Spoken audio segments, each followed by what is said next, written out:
far too organised. Right, we're live. Hi guys, it's Nick and Zaheer with our, we're live now. I may have started talking too early. Anyway, hi guys, it's Nick and Zaheer with our regular now Tuesday TAT chat, and we have a special guest. So do you want to say, well, firstly, hi Z, how are you doing? Hi there, just Tuesday TAT chat, the new name then? Yeah, Tuesday TAT chat I was going to go with. We could discuss that further. We'll go with that, I'm good. And as promised, we have Vini with us for a chat. Do you want to say hi, Vini? Hi. How is everyone? Man, a few words. Yes, yeah, sorry. No, it's all good. It's a pleasure to have you back on again. How has business been shop-wise and eBay-wise for you down there?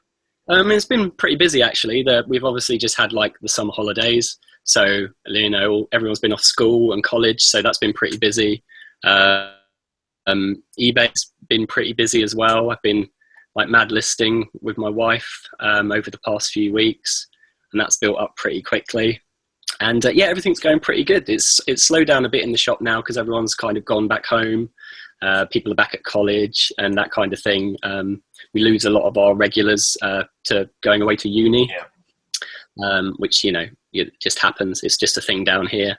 But then we get people that come to uni down here to like Falmouth Uni and that as well. So we do get new customers as well, but it takes them a little bit of time to find us. Yeah, it's been all good. I was going to say, do you find with your customers that you see them grow up and then you see them go to university and it's like you've seen their whole childhood? I don't know how long you've had the shop actually. We'll have to talk a bit about that. But we had ours for 8 years and we saw the progression from kids, little kids buying their Pokemon when they were tiny all the way up to going off to university. Do you get that whole progression? Yeah, well, I've had the shop 20 years now. Oh, right, okay. Well, just coming up to 20 years. So a lot of the customers that were kind of with me at the start are still with me. So I've kind of seen them grow up. Some of them have even got kids of their own now. You know, so that's quite interesting. And now they're bringing them back in to get them started on cards as well, so they can start doing it again, I guess. That's amazing, isn't it? It is kind of cool. I didn't realise, I mean, we've chatted before, but I didn't actually realise it had been that long. That's amazing. That's a long old time to keep a retail outlet going. Yeah, it's kind of, yeah. I started when I was 17 and I started on a market stall and then just like progressed into a shop and then just progressed into a bigger shop and now I'm here. So yeah, it's been a good long sort of haul. So, you know, it's been good fun. Fantastic. So how are you then, Zaheer? How has your week been? Actually, we all know how your week's been because we get daily updates from Zeno. Yeah, I mean, I think, to be honest with you, it's just really interesting listening to Vini because there's a couple of things that you've already said there that are quite interesting, like how you have to you kind of spot the trends, don't you? Like a lot of people would consider summer to be a quieter time, especially when it comes to the reselling. There's been a lot of chat on the forum about how sales have not been so great, and then you're there actually saying, you know, we've had a busy period because of all the students being around off school, and obviously they've been coming into your store, and then you're talking about how you're going to look at getting the new customers in, so the students that have moved in. I mean, have you ever done anything like a freshers week as well, or something like that at uni, at the local unis, to let all the new students know that you're in town? Or well, we've been asked by the college a few times. There's a college about half a mile up the road, but that's it's quite expensive, and there's a lot of time, and because I'm like a one-man sort of band, it's like so you have to pay for your spot when you go to the freshers week. The freshers week stalls all have to pay for their spots there, do they? I believe so. Yeah, I don't think it was an awful lot, but it was, you know, there was definitely a fee there. Oh right, okay, cool. But yeah, I mean that's something that, you know, that sounds kind of interesting in that sense, that you're looking to get the next lot of students in to, you know about your store. And I mean, your store must be like a staple of the town though. 20 years, I mean, the place to go. Yeah, I guess you're the independent, aren't you? That's why. Yeah. Like I've also, like, I've noticed that my eBay's kind of picked up at the moment because obviously all the students have gone to uni. But they've all got their student loans, so kind of spending that on like collectible cards and stuff. So that's kind of cool. So yeah, bonus. I was going to ask you, Vinny, about the shop. Do you promote much? Because we found, particularly with the trading card clientele and the vintage gaming clientele, they would hunt us out. They found us. You know what I mean? We didn't have to advertise really. So do you find that people just know you're there because of, I suppose, your reputation, because you've been there that long, or do you promote at all? I don't do any advertising at all, like paid for advertising. We used to do a little bit, like I used to go on like maps and just on some internet sites and things, but I just stopped all of that and just concentrated on Facebook and publicising the shop through Facebook. Oh, okay. And that just seemed to do the trick, really. A lot of the companies we do the games for, they have like the tournaments, obviously, and we're advertised through their websites, and that's all free of charge. So yeah, that's about it, really. We just word of mouth, really. Cool. Yeah, I mean, when I was down in Croydon, there was a game shop there that's got quite a good reputation, but I've forgotten their name. But they often do this thing where they're like an independent head called Retro Games, and every time they get like a cool bits bought into them, they'd just advertise on Facebook, and their Facebook page was really big. I mean, so is your shop Facebook page got quite a big following, or? I think it's got about 1,200 followers at the moment. Yeah, it's a substantial amount, isn't it? Yes, yeah. I mean, when I was first doing Facebook, I wasn't really sort of like promoting the shop for it very well. It was just kind of there. And then, I had a few hundred on it, and then I just really started pushing it and, advertising all our events, photographing all the new stock that came in, just random shots of people playing cards, and it just seemed to pick up, and, it lets people see a bit more of the shop other than when they just pop in to pick up their bits and bobs.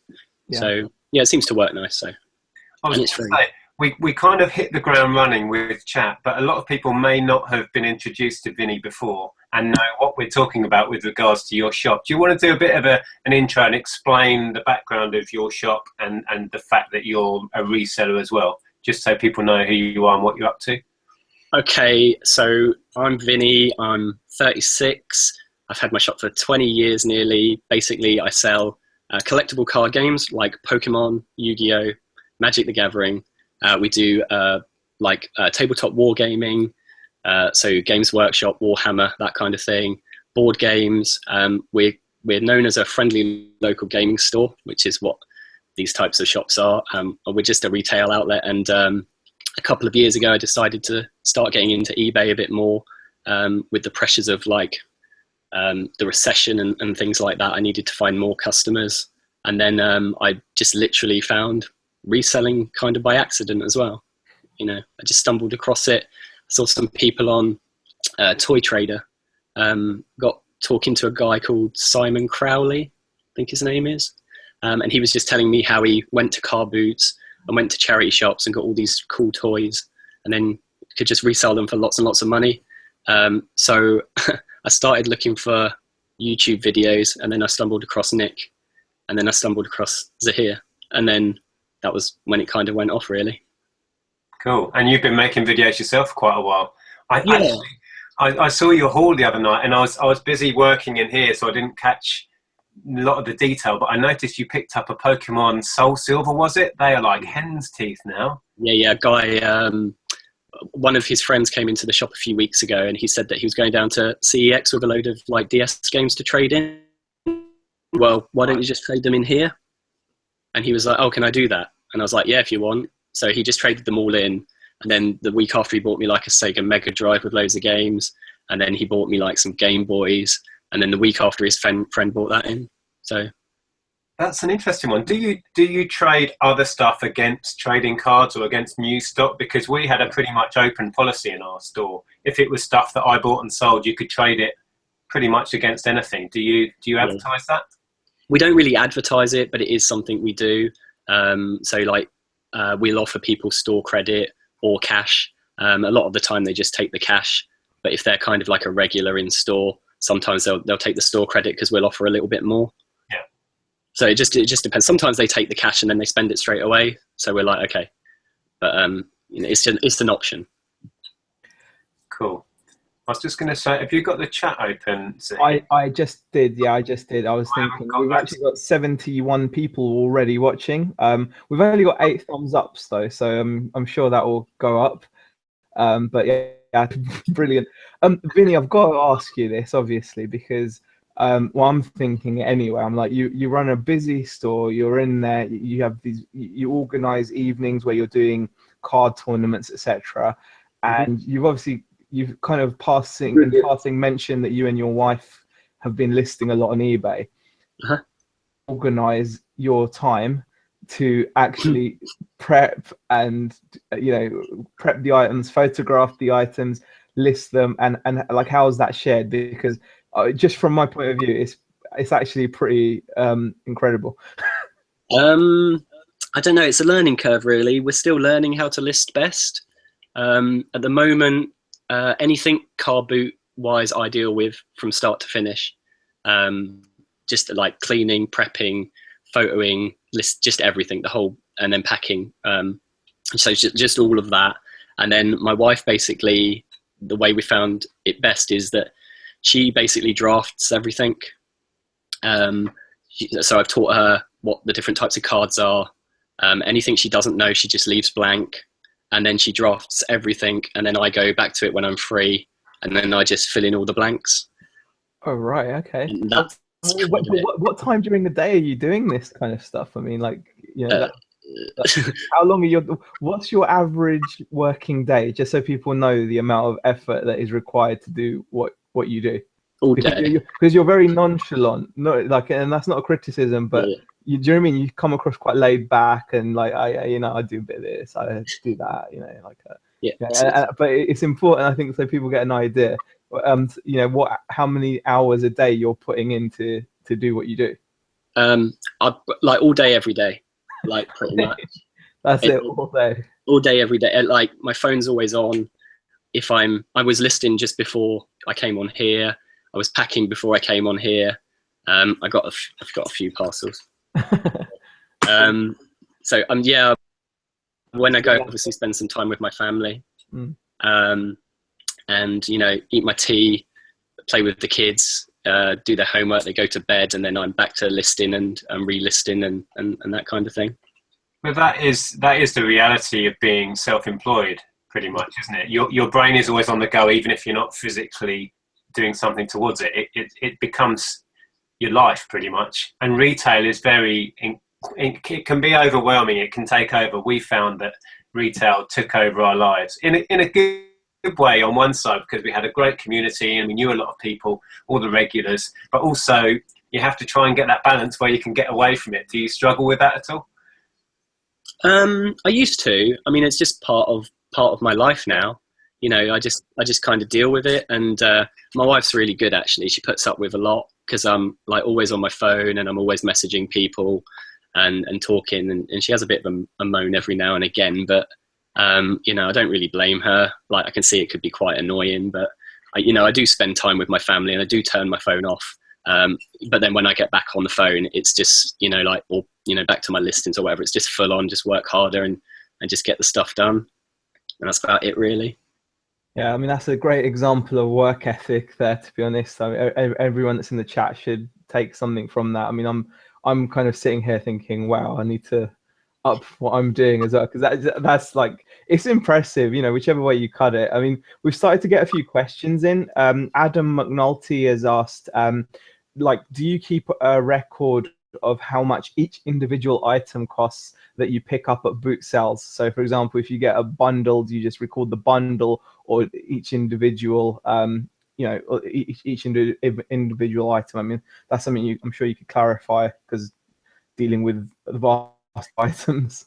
Is that to me? Yeah. You could answer that. I mean, Nick can go after. Cool. I mean, personally, I list everything. I have a notebook, like an A4 notebook, and when I get home, just write everything in it, write the prices for everything and the total.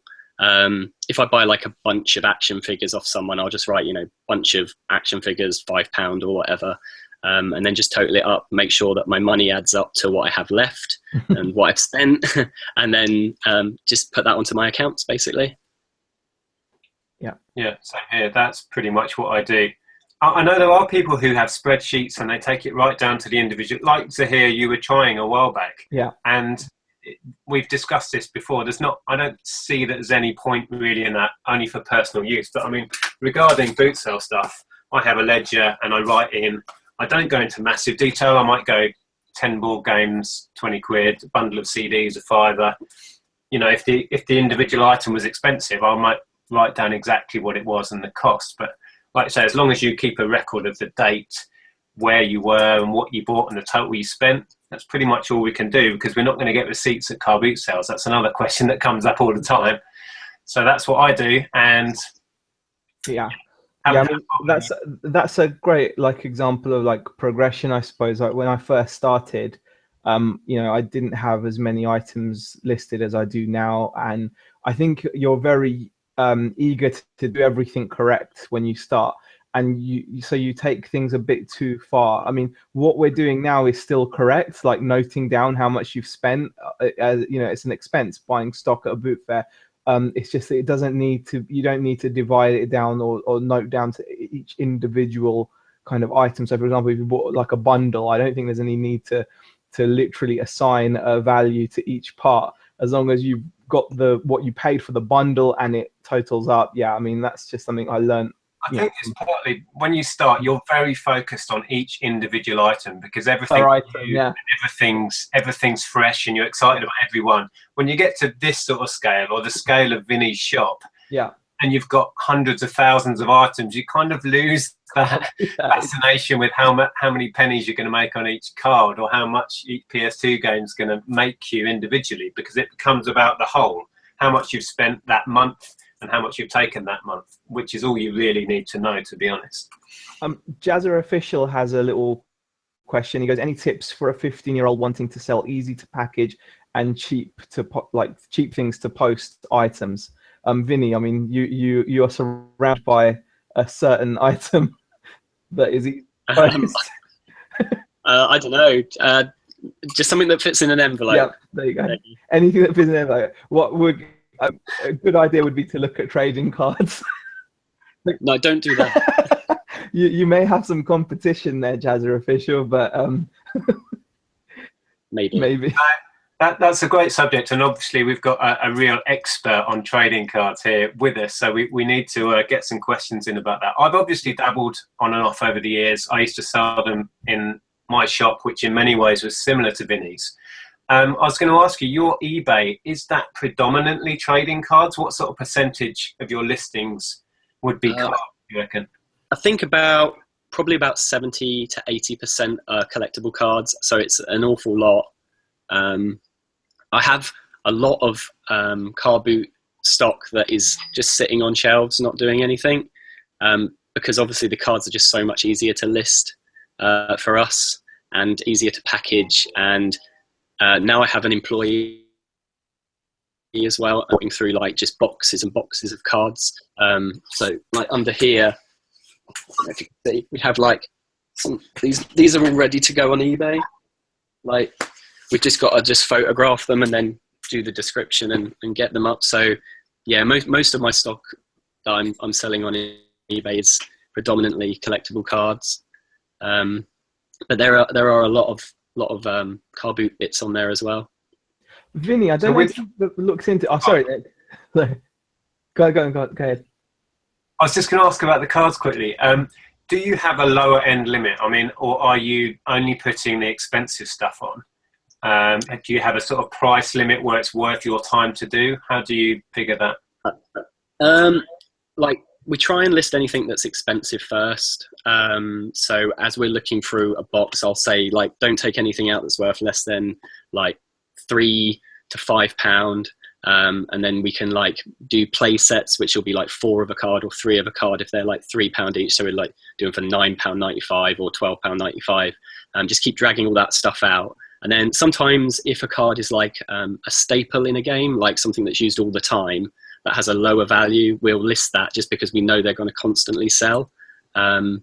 We worked out that if you sell a card for 99p after tax and VAT and cost and everything, you make about 12p on a card. So we try not to list things for 99p.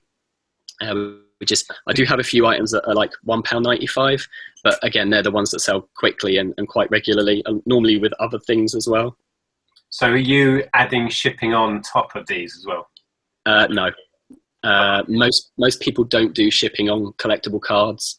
So, you know, if it's $1.99, it's $1.99, and then all my fees come out of that as well. Yeah, I just let the price get swallowed up, basically, of the postage. Yeah. I've got, well, as you know, what's left of my magic is all the uncommons and rares, because funnily enough, Vini has all of my common cards now, or what you may pass those on already. But I have probably 2,000 or 3,000 rares to go through. And as you all know, just because it's a rare, this is Magic the Gathering I'm talking about.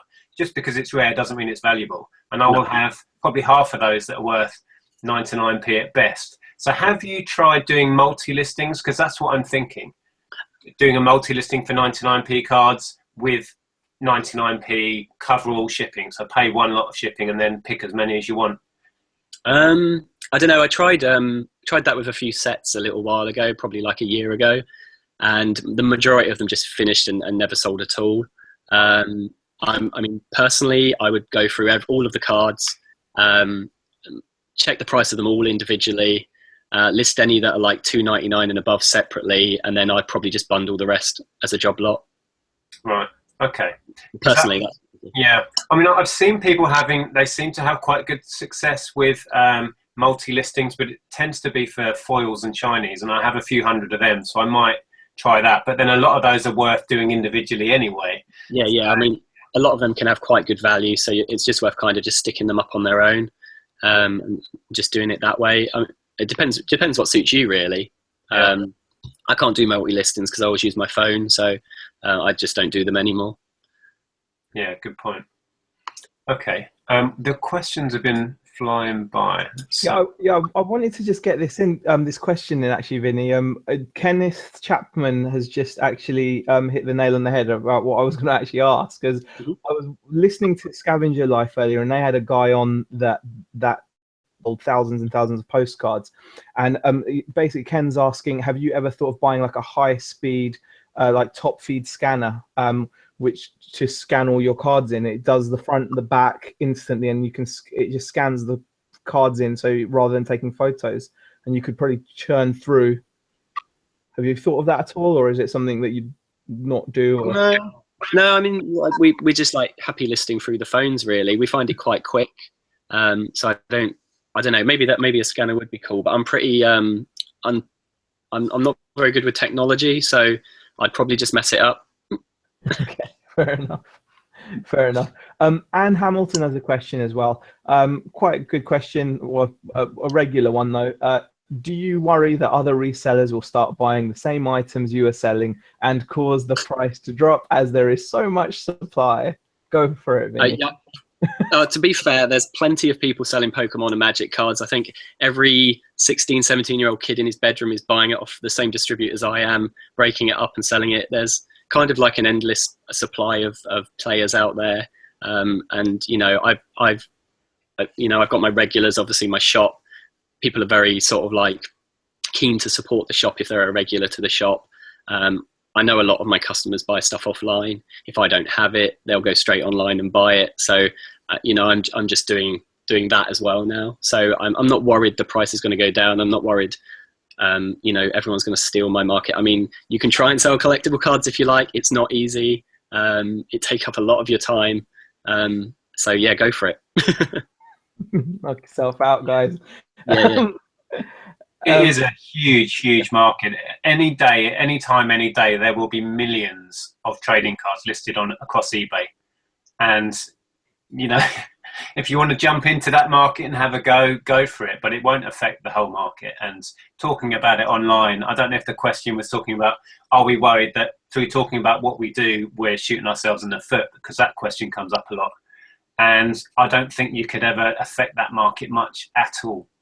No, I mean, even the scale we're doing things on is minuscule compared to some of the big online retailers. I mean, they've got tens of thousands of cards listed, and we've got probably 700 with thousands and thousands to list. So, I mean, I can't even make a dent in it. So, what's everyone else going to do? It's just not going to affect us at all. Yeah, it's like a drop in the ocean. It really is, and it's a global market as well. I mean, I mainly dealt in Magic, and a lot of my stuff, the real collectible high-end cards would go abroad, and they'd go all over the place. Do you sell a lot abroad? Yeah, I mean, I do sell quite a few cards abroad. Like probably like I suppose like 15% maybe of my cards, maybe a bit less actually. But I have quite a high postage cost because I send everything signed for. So I think if I took my signed for postage off, I'd sell a lot more. But I just don't trust it because I had a lot of stuff go missing when I first started. So yeah, quite a bit goes abroad, but not. I mean, most of it's like to the UK, to be honest. Cool. I was just trying to catch up with David McGregor and Zaheer keep up with all the questions. That was his question. I guess not. Here we go. Let's have a look. Hey, Sean's in the chat as well. Ads is in here. Niall, Steve's in here. Oh, there's a quick one while I see it. Vinny, where is your shop for those? It's in Cornwall, in St Austell, which is between Truro and Newquay. Somewhere. There you go. Got a quick question here from Ali Osmond. He asks, when will the prices on FBA spike? I've sent my items in, but at strong prices, and there's too many cheaper options around. Nick, I mean, you're probably more into that. So I guess, I don't know. I can't answer that. I was just reading questions. What question are we answering? Ali Osmond, like, when will the prices on FBA spike? He sent in his items at strong prices, but you're finding that there are lots of cheaper options around. Yeah, the real peak can be sort of last minute, like mid-December. If you can hold out and wait for everybody else to sell out, it's not an easy game, and it's fraught with danger, like hanging on for the real ultimate prices when there's a handful of people left with items. But if you can hold out till mid-December or even later, push right up to the last minute, that's when you can see insane prices that you think, who is buying this crap at this price? But yeah, don't worry, you've got plenty of time. I'm sending stuff up. This is all sealed stuff that's going up tomorrow, and I will price it with Christmas in mind. So at the moment, my prices will look ridiculous, but come December, hopefully, everyone below me will have sold out. So yeah, no panic yet. Okay. Charlie B asks, hi guys. Do you make profit doing this because you have tons of inventory and move a lot of volume? If I'm starting small, will I be likely to fail due to fees and such? That's what Charlie B asks. Got to start somewhere, right? Yeah, exactly. Yeah, I mean, I suppose even if you're just starting and you've only got like 5 or 10 items, as long as your items are profitable, you know, even with the fees and postage, you will still make a profit, and that is your beginning. So I just look at that really. I wouldn't say you're going to fail due to fees, but you know, profit's profit, I suppose. But I mean, yeah, and I'd say never worry about the fees, because if you're selling items that have enough margin in, you know, the fee isn't going to be an issue, and you shouldn't fixate on the fees. If you're paying eBay hundreds of pounds a month, you should be making a lot of money. The fees should be worked out. You know, you should be knowing what you're going to be charged and factoring that in, is what I'm trying to say. You shouldn't ever have to worry about how much eBay's charging you. If you're paying eBay a lot, you're making a lot of money. Is how it should be. Yeah, I mean, do you agree with that? I think you just got to make sure that you've got the right shop. You know, if use the free shop to start with, and then, you know, when you've got enough listings, work out when you should be like scaling up to the next shop, and then, you know, work out when you should be scaling up to the next shop, and just do it that way. Just be a little bit careful that you're not spending like money you don't need to, and just you know, take it slowly. It's the best way to start. Yeah, and I don't think you should be fixated on having tons of stuff. This shouldn't be the goal. The goal isn't, I want a room full of stuff that isn't listed. This isn't actually where I want to be. I want all of this stuff sold. It's just, well, I've had an interesting year and a half with trying to set up a separate business, so this kind of all got left. But inventory, I know there are different opinions on this, but inventory shouldn't be your goal. Selling the stuff should be your goal. So yeah, if you've got great stuff and it sells fast, you're doing well. Okay. Let's have a look.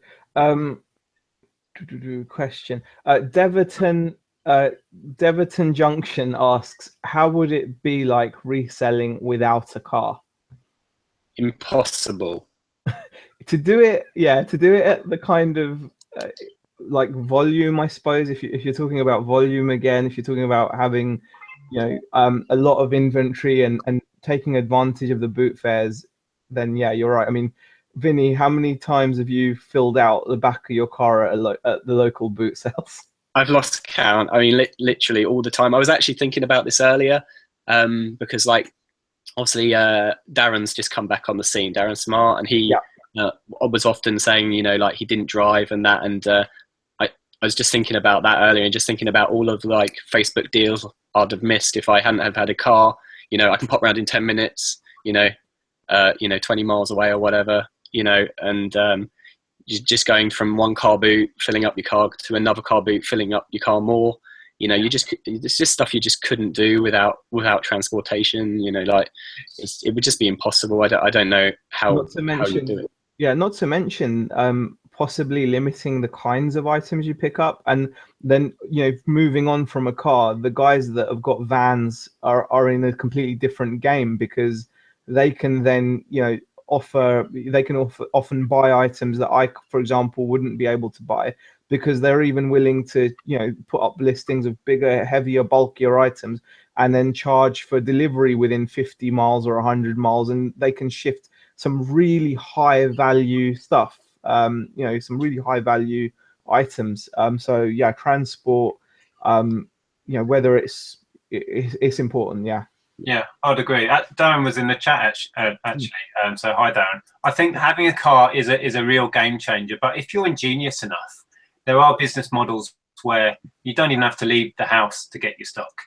If you become a master at sniping in certain niches or doing online arbitrage or whatever, there are ways and means. You don't have to follow this model of filling your boot up every weekend as us guys do. So yeah, just tread your own course. If you can't drive or don't want to drive or whatever, there'll be ways around it. Just got to be inventive, I think. Just do it your way. But it is a game changer, and I couldn't do what I do without mine. Okay. Ben Widdup asks, you kind of touched on this earlier, Vinny. Like, do you prefer to make listings on a computer or on the mobile app? I literally just use my phone all the time. Wow. Like for the whole shebang, basically. I didn't even have a computer at home up until yesterday. Like no laptops, no nothing. It's just literally everything from the phone. But I bought this yesterday, this Mac, so I could do this chat better actually, and so I can do a bit of listing at home. So what I'll do is I'll have my phone so I can search things, and then I'll just like update on my Mac. Cool. I've got to say, that's actually quite amazing that you do so much listing on your phone. It's just me. Maybe I've just got really fat fingers. I think the whole listing on your phone thing is quite divisive. People either do you know what I think it hate it. I'm half and half. Do you have an iPhone, by the way, Vinny? Yeah. I think what it is, people with iPhones like to use their phones, and I've got an Android phone, so before all people get their knickers in a twist about it, I reckon the iPhone obviously is far superior in terms of the eBay app, isn't it? I mean, I've got a really good Android phone, but in no way you're getting me to use this to list on. It's just not going to happen. It just isn't going to happen. Whereas I've noticed that a lot of people that have got iPhones are more than happy. I think Sean's a big Sean Longley is like a big fan of listing on the phone as well. Les Magic on his chats, he's mentioned how he likes to use a phone, even though he kind of does like a hybrid system where he does some work on the desktop. But yeah, I was just going to say, Steve Green's in the chat. I don't know if you guys have followed Steve Green's daily little vlogs. A few episodes. He's a funny guy, very funny guy. He says, I resell without a car. Not very well, but I resell without a car. So there you go. It's doable. It's hard, but it's doable, definitely. There you go. Stello says, trying to watch you guys whilst packing some orders. It's distracting. Don't watch, just listen. There you go. Problem solved. You don't want to look at us three ugly mugs anyway. I've just put some you talk about yourselves, guys. I mean, Oh yeah, I wasn't including you in that. There's. Oh, thank you. just myself. There we go. Let's have a look. Canuck Reseller asks, question, Nick, was that ridiculous guy who costed you at the Jumble Sailor reseller? I don't know. I didn't have chance to ask him anything beyond. I was just in shock the fact that he was actually physically shouting at me in my face.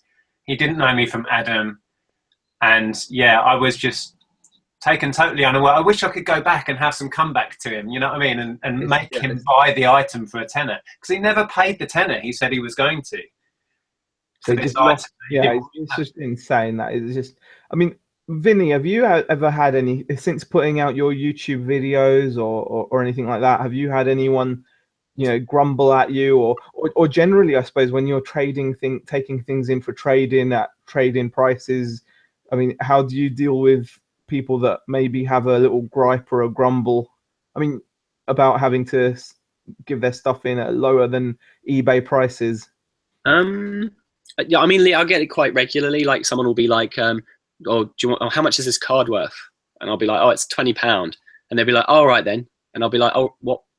And they'll be like, "Yeah, oh, £20." And I'll be like, "Oh no, that's what it's worth. I can't give you that." And they'll be like, "Oh, well, what can you give me?" And I'll be like, "Well, it's got to be at least 60% off because of my fees and all that sort of business." And they'll be like, "Oh, okay." So, and then we'll talk about it and I get it. But I think if like you explain to people, they understand. A lot of people now say to me, "I understand you've got to make some money," and some people are offer stuff like quite low. So we'll say, "No, that's a bit low. We can give you some more for that." And like recently down the car boot, I bought a VCR off a guy, and he was like, "Oh, it's £50 on eBay." And I was like, "Yeah, I understand that," because it was about £50 on eBay. I was like, "But I can't give you that because I don't know if it works." And if I bought it on eBay, I could literally just send it back if it doesn't work. And like, unless you want to give me your house number and all that lot. And he was like, "Nah." And he was like, "Oh, you can have it for 15 then." And I was like, "All right." I think if you just like explain to people, they kind of do understand. And some people don't, obviously. They say, "Oh, this is 50 quid on eBay." And you're like, "Okay, do you want to do it for any less?" And they're just like, "No." And you're just like, "All right, fair enough." And you just kind of move on. I used to get quite regular arguments, I suppose you'd say. A few got heated over the years because we traded in, like CEX, we traded in mostly gaming stuff. And we used to we had accounts with Nintendo, Sony, Microsoft, so we did all of the charts, all the Xbox, PS3, or whatever it was at the time. And we'd get the ones where they'd come back to trade in a game, perhaps they'd bought off me the month before for £40, and then they'd trade it in and I'd offer them £10 store credit. And they'd go, "I bought this for £40 a month ago." And I was like, "Yes, that was when it was brand new. Now it's secondhand, and the secondhand resale is about £18 or whatever." Yeah. And they still didn't quite fathom that. They'd still be like, "But I spent 40 on it." I'm like, "I know. And it's now your choice to resell it or not, but that's how much it's now worth as a secondhand item." And we had the shop for many, many years, and some of our regulars still didn't grasp that by the time we closed the doors. I find that most of my my regulars now they understand, how much we're making. I'm quite open about how much we're trying to make from the reselling, and then they can decide whether they want to spend the time listing it on eBay or whether their time's better spent. And normally 9 out of 10 times their time is better spent doing other things, and just leaving it for us to sort of sort and list. We regularly buy probably 1 or 2 collections a week. Whether that's locally or further afield. Yeah, it's a lot of work, especially trading cards, actually. The amount of sorting, and you just go card blind. Do you go card blind looking at cards? No, well, kind of. Yeah, you don't see the cards anymore. You just sometimes see the colour of them. Yeah. So you're like red, black, blue, white, blah, blah, blah, and you just go onto autopilot. Oh yeah, the old 5 stacks in front of you and artifacts at the end, and land at the other end. Yeah. I've done that for hours and hours on end. Yeah. I was quite happy when I sent you that massive box of Magic. I thought I'd be sad to let it go, but I happily gave it to the courier guy. Well, to be fair, most people are happy. Once they've come to the sort of point where they know how much they're getting, as soon as they let go of it and they get the money, they're kind of like, big sigh of relief. Don't have to deal with that anymore. exactly. And then it's my problem. At that point, when I let go of those, I had so little time I could give to it. And even if I still had them now, I've got so much more that would come before those cards. I'd still be sat here in another 2 years' time. Yeah.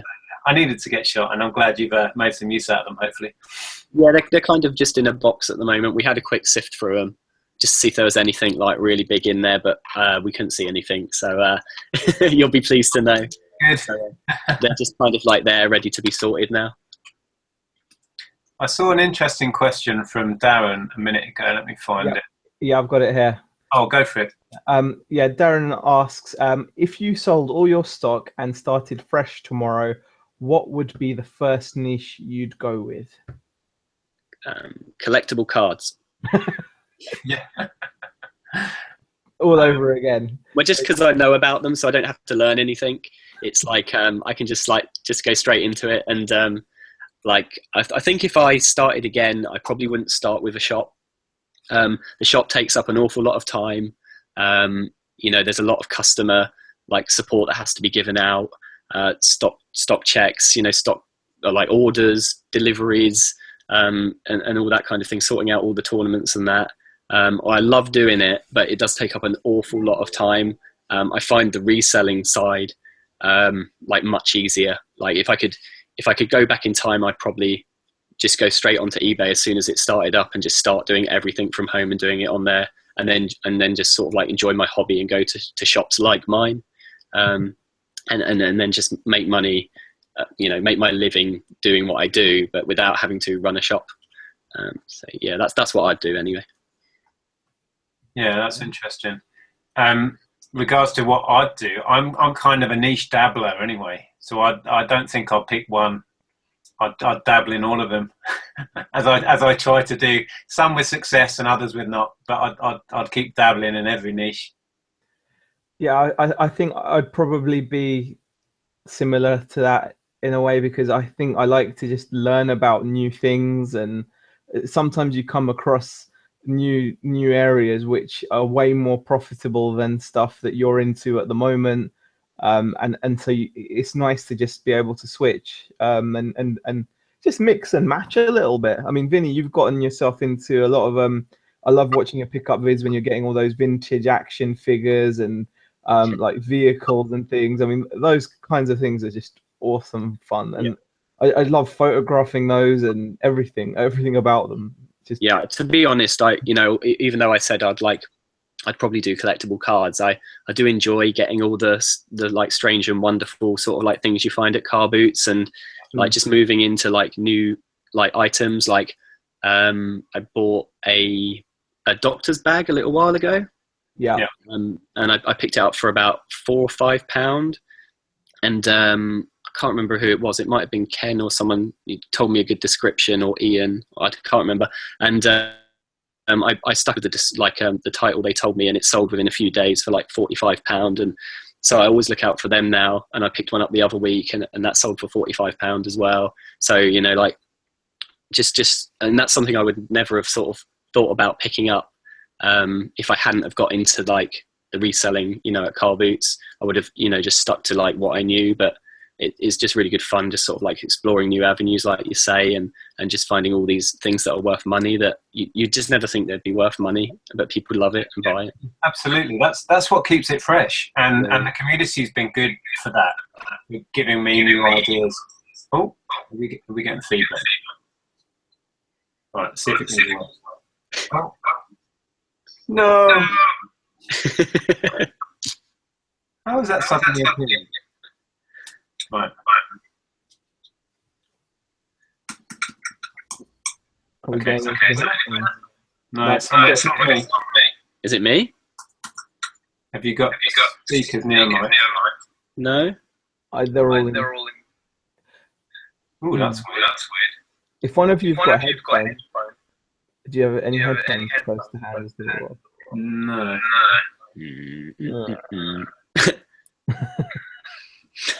I could look for some. No, it's okay. Found some. Oh yeah, stick those into your computer and see if that helps.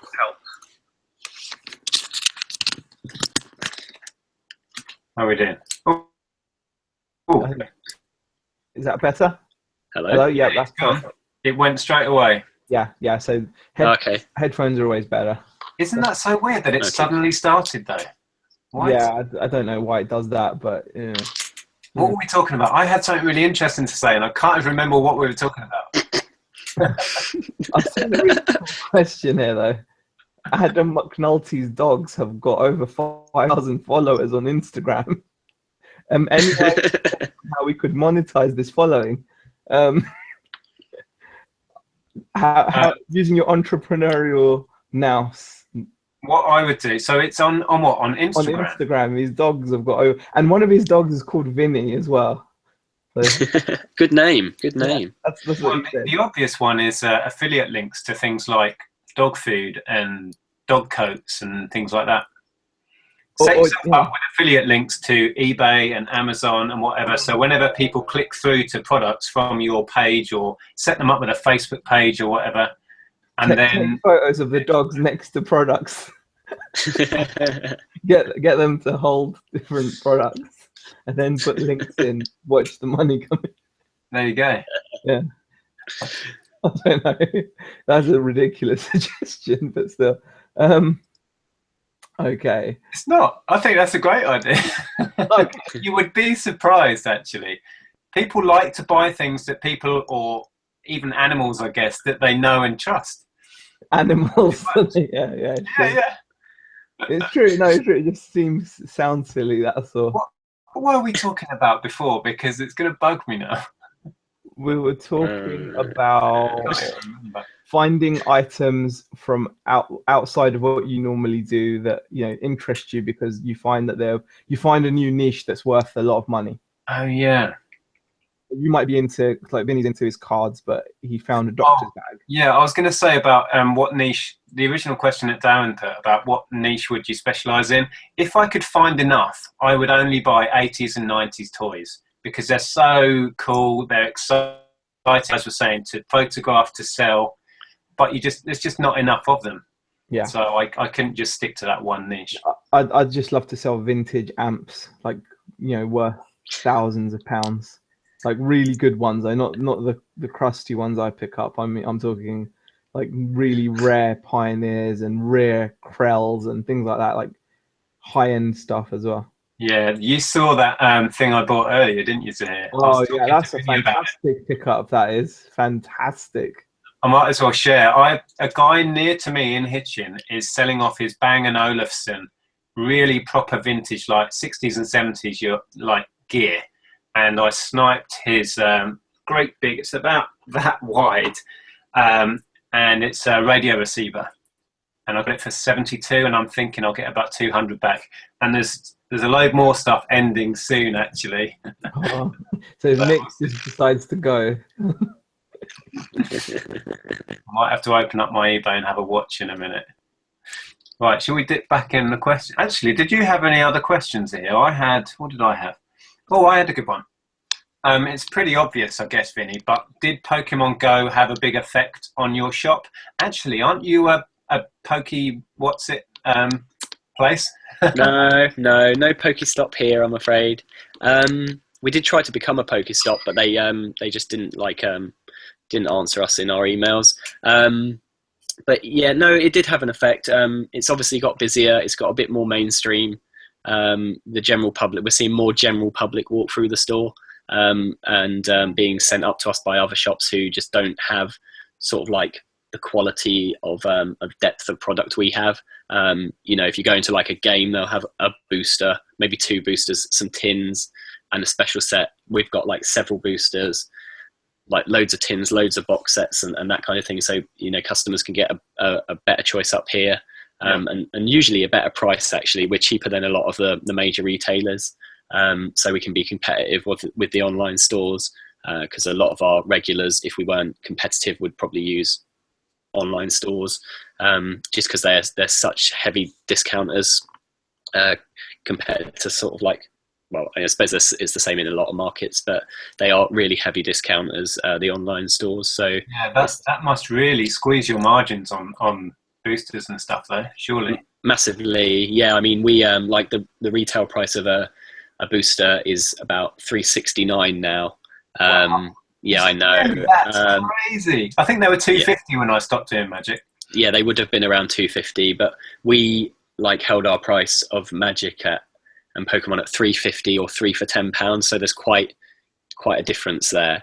But then the online stores, they're even cheaper. They're like $2.95. I probably shouldn't be advertising that, but don't buy off them because they're rubbish. We're awesome. Yeah, I mean, we do get squeezed on prices a bit, but that makes us competitive in our town. People will rather come to us and make that smaller saving and have the item on the day than buy online. Have you seen general interest in Pokemon, like people going and buying older cards because they've just got back into it and they're recollecting from their youth, that sort of thing? Has it brought that all back around? Yeah, definitely. There's been a lot of, our eBay has definitely seen a nudge in the right direction. There's lots more collectible things being sold. There always was, to be honest. I don't think it ever really disappeared. It just wasn't as mainstream as it is now. So there are obviously more people buying. But the main thing I've found is that more people are selling their stuff. So I hardly ever saw people coming in with collections of like Pokemon or anything. I'd rarely see a Pokemon card walk through the door, an old Pokemon card. And since Pokemon Go, I've probably seen like 7 or 8 like base set collections come through the door. Fossil, Jungle, and these were things I never ever saw before. I suppose it's because people are like, "Ooh, they must be popular now. I can get some money for them. I can sell them." Whereas, so I have seen an increase in that, definitely. But yeah, I mean, on the whole, Pokemon Go is not going to harm, what we're doing here. Oh, somebody else has. I got a ka-ching a minute ago. Who was that? It was me. No, I've had several, but I turned it down quite low. Oh, turn it down. Show off, mate. Okay, I'll turn it up. I sold a Thomas the Tank Engine train. What did you sell? It's got to be a Pokemon card after that chat. It's a Mega Mewtwo EX. Oh, there you go. That's a Pokemon, isn't it? Yeah, it is. Yeah, yes, it's the Mewtwo, the new Mewtwo like EX cards that they advertise on TV. Cool. David McGregor asks, niche like quiche or niche like bitch? Quiche. Yep. Quiche all the way. Yep. Niche just sounds weird, doesn't it? I hear people saying niche, and it's like, what? Yeah. I think sounds like that thing out of Harry Potter. Snitch. Yeah, the niche. C and H asks, what's a niche you would never go into and why? I'm sure there's plenty. Furniture. There you go. And why? Because it's too big and heavy and I know nothing about it. So yeah, just don't go into niches you don't know about. Like, that would be my advice. Yeah. I don't know. If there's money in it, I'll have a go, but space is a definite one. Yeah, I'd have to concur with Vinny there. Furniture is a bit of a ball ache. Reselling second-hand cars, that scares the life out of me. I wouldn't touch that. So, what about you, Z? Are you game for anything? I think if I had a van, I would probably do furniture, actually. I'm one of those people that doesn't need to know an awful lot about what he sells. My buying process is really basic. Normally if it just looks kind of cool, I'll give it a go. But that does mean you do end up with an awful lot of stuff that you bring home, and is rubbish. The thing is, as a reseller, I mean, a little bit of knowledge can be dangerous, but you don't need to know a lot. If you saw that video where I picked up those tools that I sniped, before I bought those, I couldn't have really told you what they were. I just got enough information from the pictures and that to research them, and then knew that they were worth money. And that's kind of all I need to know. That's the thing. When you actually put yourself out and take a risk on something, you become like a pseudo genius on whatever it is that you're looking at, because you do go away and research these things, and then suddenly you know what such and such is or whatever, because you want to make sure you're going to sell it correctly. You want to make sure you're using the right keywords. So you'll find that, even if it's something you've never done, you find out what it is. I mean, like, if for example, if you're selling a snowboard, like a tech deck ramp, rather than just calling it a tech deck ramp, putting a word like a vert ramp in, suddenly, you know, I exactly, you know, if you want to know about popping ollies and such like, you have to, you pick up all these things. And I found that since reselling, I know all these little terms and the right words. One of the ones that I think when I first noticed I was doing this was when I started selling like shoes, like ladies' shoes. Like they've got all these crazy names, haven't they? Like Slingbacks and Mary Janes and Kitten heels and kitten. Yeah, I didn't know any of this stuff, but I leave that to Andrea. Exactly. Now you can pop a shoe at me, and I'll tell you if it's a stiletto heel or if it's a ankle boot or, you know, wedges or whatever. Wedges. I was going to say about that Bang & Olufsen radio receiver I bought earlier. The guy has written the most amazing listing with all the detail you could ever imagine. I'm just going to copy that and save it to a file. I'll rejig it so it's not obvious. I just cut and pasted, but he's handed me every detail you could ever want on a plate. So that's a cheeky one you can do. Whereas in contrast, the guy who was selling those tools, those power tools, he just put 2-word titles like drill. Well, actually, I think one of them was just drill or something. And the detail was no detail. There was no item specifics put in, and then it was local collection. So it was just like taking candy from a baby. It really was. So yeah, 2 different contrasting listing styles I've encountered in the last couple of days. And it's funny that you got them both. Did you get them both cheap? Like the guy that listed? I got the tools pretty cheap. The Bang & Olufsen thing I got for 70 something, and I'm going to try and get 200. So it's still pretty cheap. I didn't think I'd get it. I put my maximum bid was 95. Right. I don't know if I've won the others yet. I've not had a notification, so maybe not. So it's kind of funny that, like, you know, that guy spent all that time with that listing and still didn't really get good money for it. Was he on auction, or I guess it was an auction, right? It was an auction, and it was also local collection only. I wouldn't have even looked at it, I think, if it was nationwide. I mean, I might have done because it's local to me, but yeah. Yeah, I mean, you'd at least, I mean, especially like, it's just Tuesday as well, so you know, it was the right combination to get a good snipe there. Yeah, definitely.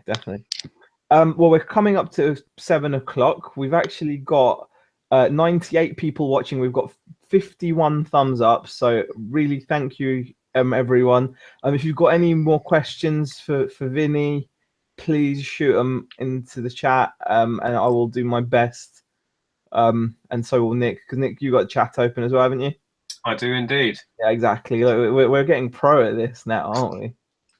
Apparently, Z, you're down with the skaters. Oh yeah, for sure. Z is the Tony Hawk wannabe of the North. I tell you what, I did recently buy a couple of skateboards, but the thing is, I don't want to look like the fat 30-year-old skater because, you know, I want to go out and skate, but I'll just look so stupid. And, you know, I have to get over it. Did you guys skate back in the day? Because I was big. I used to love just cruising on the skateboard. I didn't used to do tricks, unfortunately, but I kind of want to do tricks now, which is really dumb. You should do it when you're younger, but I've still got my balance. It's just like riding a bike, isn't it? You go on, it's fine. But yeah, I mean, I want to be popping ollies and no compliers, and you know, I want to start getting all my Tony Hawk's 3 grammar out there, guys. Was that your thing, Vinny? Were you into skating at all? No, I used to BMX. Oh, cool! Wow. Yeah, but only a bit. Like not. I wasn't any good. Yeah, I was big into skating about 88, 89 and loved it. I got to the point of being able to ollie over a cardboard box and thought I was amazing. Wow, yeah, that's pretty awesome. But then I snapped my board in half and couldn't afford another one. That was the end of it. And then I discovered girls. And that's it, skating's gone. Nick, I think for Christmas, like you should do like a Christmas video of you doing an ollie over a cardboard box now. I have to get myself. Z's got one. Yeah, I'll send one over to you. Nice. Oh god. Okay, so I don't know if we had any more questions in that were. Wesley asks, this is a nice simple question. How many car boots a week do you attend, Vinny? There you go. I used to go to 1 on a Thursday and 4 on a Sunday, because I can't go on Saturdays because I work, obviously. But I cut out the Thursday one. I cut out 2 of the Sunday ones so I could spend more time with my families. And obviously, I got such a backlog of stuff. I just go to 2 car boots on a Sunday now. And they're both very small. So I get a bit of stuff, and that's enough to sort of like get it up and listed. And if it's not a very good one, it means I can list some other stuff as well. Was the midweek one any good? There's one around here on a Wednesday, but whenever I've gone, it's been appalling. Yeah, it was okay, to be honest. I mean, all the car boots down here are pretty small, apart from one on a Saturday, which I can obviously never go to, and one on a Sunday, which is usually like a bigger one, but they're still minuscule compared to the car boots, like up country. I went to one in Yeovil 2 weeks ago. That was where I got a lot of the stuff I picked up in my last haul video, and it was just monstrous. It was like there was like 500 odd cars there, and I've never seen a car boot so big in my life. Wow. And the ones I normally go to have about, I don't know, 20 to maybe 30, 40 cars on a top day. So they're pretty small. But yeah, I just cut out all the other ones. The one on a Sunday, I cut out the bigger one. It's at Withiel car boot, it's called. And but I don't like it there because they kind of just let everyone rush in at once, and everyone's like jumping in everyone's cars, and I'm kind of not into that. I kind of like strolling around and just like having a look and picking up, and the ones I go to on the Sunday now are much more like that. Sounds good. You managed to find some decent stuff most of the time, so it must be decent, right? Yeah, I'm quite surprised, really, like because I see a lot of haul videos, obviously, and knowing the size of the like car boots that I go to compared to some other people, the hauls I get aren't that bad, to be honest. So I think I'm probably doing okay, I guess. Yeah, definitely. Right, I'm just having a look in here. Canuck Reseller asks, how many items do you guys have listed at any given time? So, Vinny, what's your... I don't know, I'll have a look. Okay. I think currently I have 1,163 items listed. I'm way lower than that. I'm on a whopping 720. That's big, though. It's hard to get from like I was stuck on 800 for almost 7 months, I think. But then like we just had a massive splurge on listing and just like broke the 1,000, and then it just keeps going up now. But we sell a lot. Not to cut you off there, but Darren actually kind of asked a question that leads into that. Like, what's your individual techniques to get yourself motivated to photograph/list? So what got you into that listing splurge? I think it was Ali and Martin, because they were just putting out such big numbers, and I was just like, I want to be at those numbers, and so that was the motivation, really, just to try. And I always like catching people up. So someone puts out, I got this much listed, I want to get that much listed, and if I'm selling this much in 60 days, I want to sell that much in 60 days, because I can see it's achievable. So yeah. That is definitely a motivation. It's like a red flag, to a bull. I just want to be there and doing that, and that's what motivates me, really. Yeah, I mean, my listing, as I've said a lot recently, my numbers are appalling. I think we're below 200 on eBay, but we do have way more stock at Amazon. But yeah, I'm finding that the community is, as long as you approach it right, it can be really motivating. I mean, it's not that we should all be competing with each other, but if you can take motivation out of that, then yeah, that's great. And I do find that, when you see somebody who's really doing well and getting loads of listings piled on, you kind of humiliate yourself into thinking, I've got to be doing that. There's nothing stopping me listing. I just need to get on it. Yeah, exactly. So and I'm nearly there. We're nearly at a point where I can start ploughing my stuff on. Tomorrow, the photography area back here should be ready and set up. And then it's, push on till Christmas. What about Z? Do you find watching videos motivates you, or does it make you think, no, I think I'm with you. It kind of embarrasses me. Like, is that even a word? It makes me feel embarrassed. So, for example, like sitting here with Vinny, he's running a busy store. He's got way more listings than I do, and I'm just thinking to myself personally, like in my head, shit. You know? So it's a good thing. It's definitely a good thing.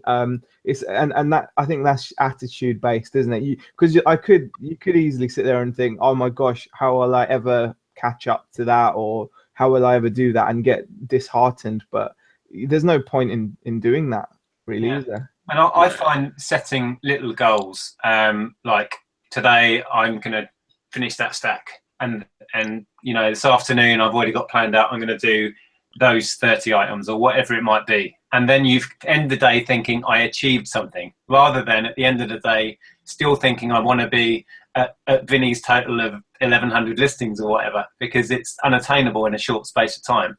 So having short-term goals, I would say, is key to this, because you can just get drowned under watching all these other videos and sales figures and stuff, and then it becomes unhelpful, I think. Yeah, I try to write like everything down I want to do in a day. So I have a little list of maybe like 10 things I want to try to do, and every time I do one, I cross it off. And if I find a new job, I write that down. Even if I've done the job, I write it down and cross it off. That reminds me of Rebecca, because she says she does that, and she used to get an enjoyment out of crossing something off. Yeah, it makes you just feel good at the end of the day. Yeah. So when you're crossing through, you're like, good. Yeah, you get to the end of the day and you can look at that list and think, yeah, I actually did something today, rather than just knowing you did it. There's a physical thing there that tells you have done it. I used to do that when I was listing. I'd do batches of 10, and when I do my research part of it, which is at the beginning, I'd write them down and then add the amount I'm going to put it on buy it now at. And then when I come to the listing point, I can physically draw a line through each one, and you could see yourself working down the page. And yeah, it is quite satisfying.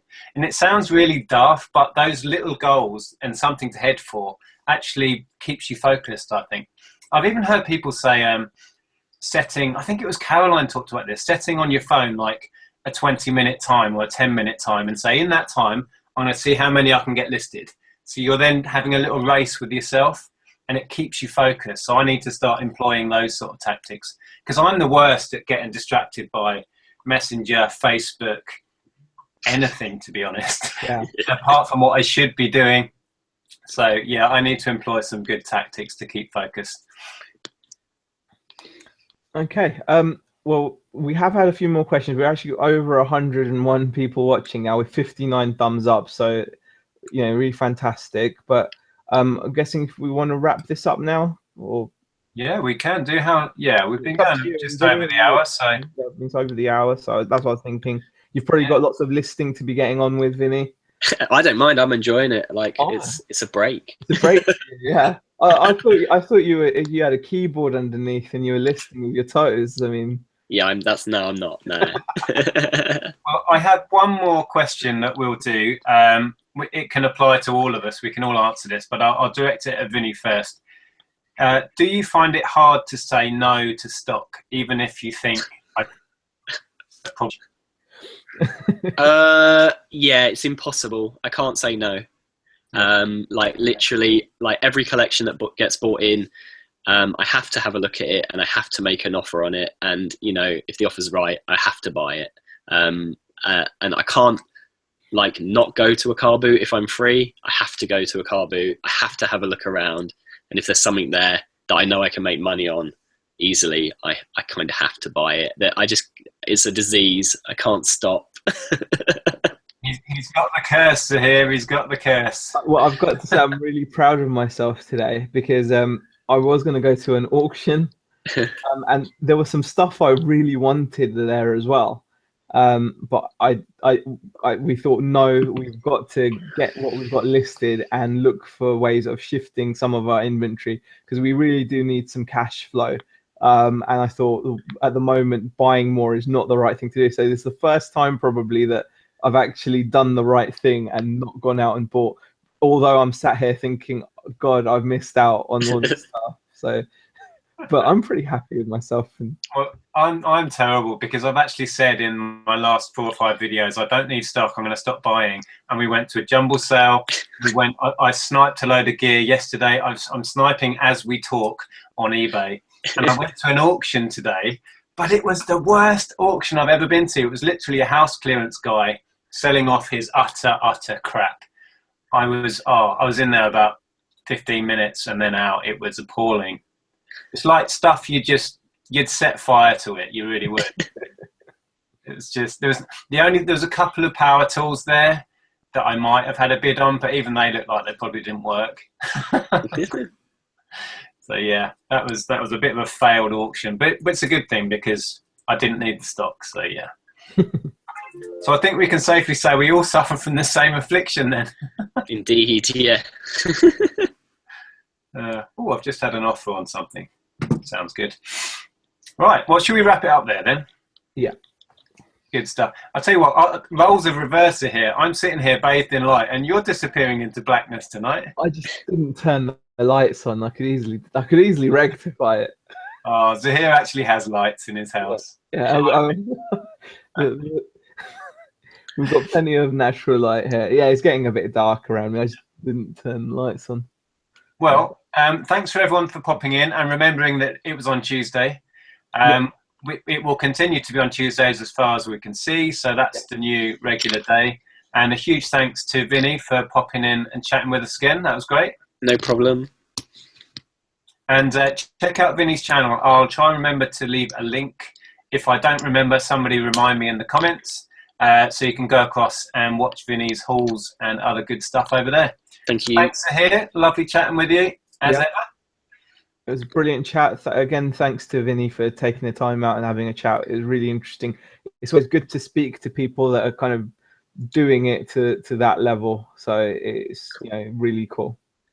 Cool. Well, thanks for having me on the show. It's awesome. Cool. It's been our pleasure, and I dare say we'll have you back whenever, sometime in the future. Yeah, cool. Next week we'll go back to just Zaheer and I chewing the fat about selling tat. Oh, blimey, that rhymed. Check me out. Oh, okay, spitting bars on bars, Nick. Eminem has nothing on me. Sorry, did I? He may have just spat his coffee all over his laptop. Yeah.